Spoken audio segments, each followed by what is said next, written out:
started. Okay, great. Thank you, Megan. Thanks everyone for joining this CSALS webinar.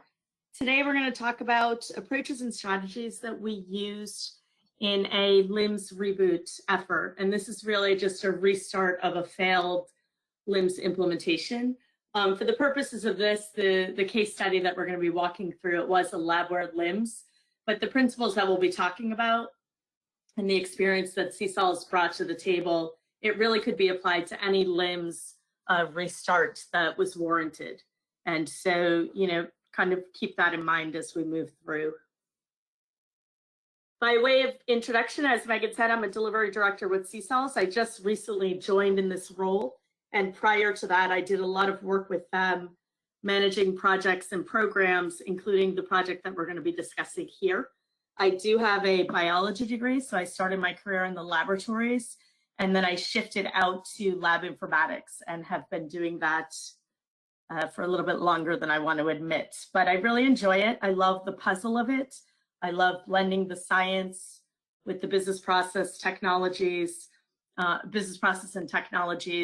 working with the varied kind of roles and team members within. And so for me, it's a really enjoyable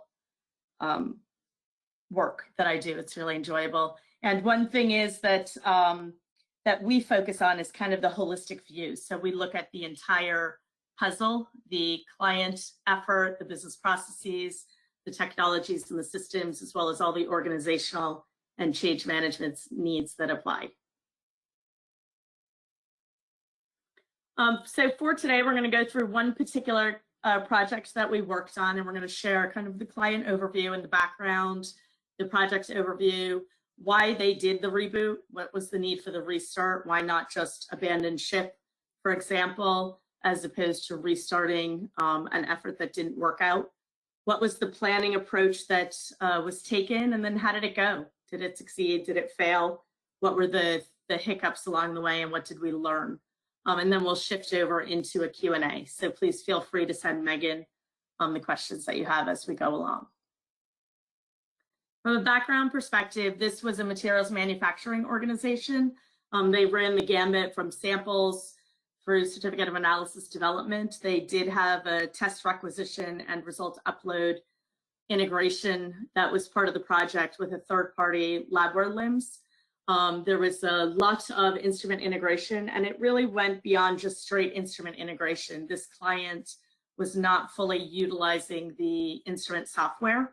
And so what ended up happening is a lot of the complex calculations that normally would have been done in those applications, we ended up building into the LIMS. And so that made instrument integration a much larger effort. The other was their ERP was heavily customized, and we did a significant amount of integration and data work with that as well. They had 5 North America sites, East and West Coast, as well as 2 Asia Pacific sites that were all part of the project. And the goal was to deploy a single centralized LabWare LIMS for all sites. They had an existing LabWare LIMS in place for a division that was completely separate. And so the goal for this was to build a division-specific configuration that would load onto that existing deployment.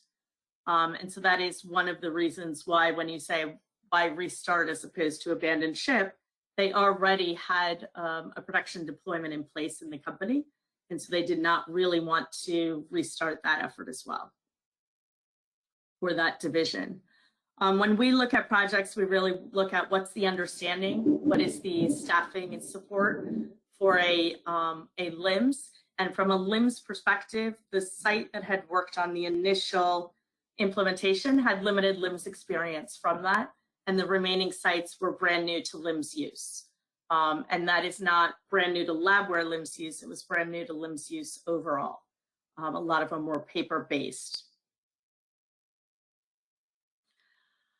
The effort that it was initiated was the client had worked with the vendor for about 12 months to deploy this division-specific build that I mentioned for the 7 sites. This was considered a failure, but it allowed for a lot of client learnings to help them in this restart that we did with them. Essentially, their system build was missing the mark functionality-wise. the user adoption was not occurring because of that. And so they were becoming frustrated with the system and will it ever meet their needs. There were performance issues where there were 1 minute refresh screen, 1 minute refreshes for visual workflows and in other areas of the system. And all of these led to delays in delivery and budget overruns. And so they halted their efforts.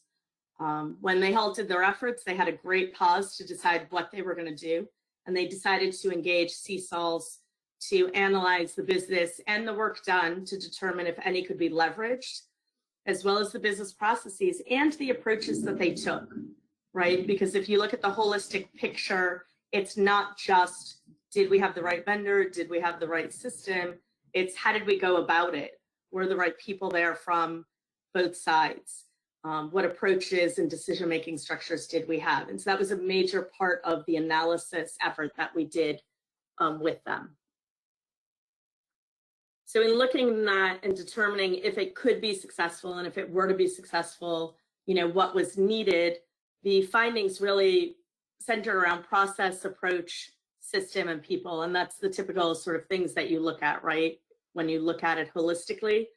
But in a nutshell, for this particular client, the findings were that a stronger governance approach was required. There weren't enough structures in place to support a rapid timeline and as complex and comprehensive of a scope that they had. We needed a tighter partnership between the build of the system and the client, and we needed that partnership to start on day one so that the system build efforts were in parallel with the client efforts, and that way you could have a true deployment instead of a handoff approach. The client considerations in terms of the activities that they needed to be better blended with the development efforts, right? Often we talk about a system build and then we hand it off for user testing, training, and deployment. We really take an approach that partners the two so that the learning of the system, the needs, and the decisions that went into the final built product, that's happening in concert. The master data analysis, the procedures that need to be built, the sort of evolution of learning and the trial and error effort, that needs to be done with the development effort as opposed to at the end of it. And then we did find that a lot of the work that had been done in the initial attempt, that it needed to be reworked. There were new items identified and there were existing items that had been started that just were not going to meet the needs and could have improvements made.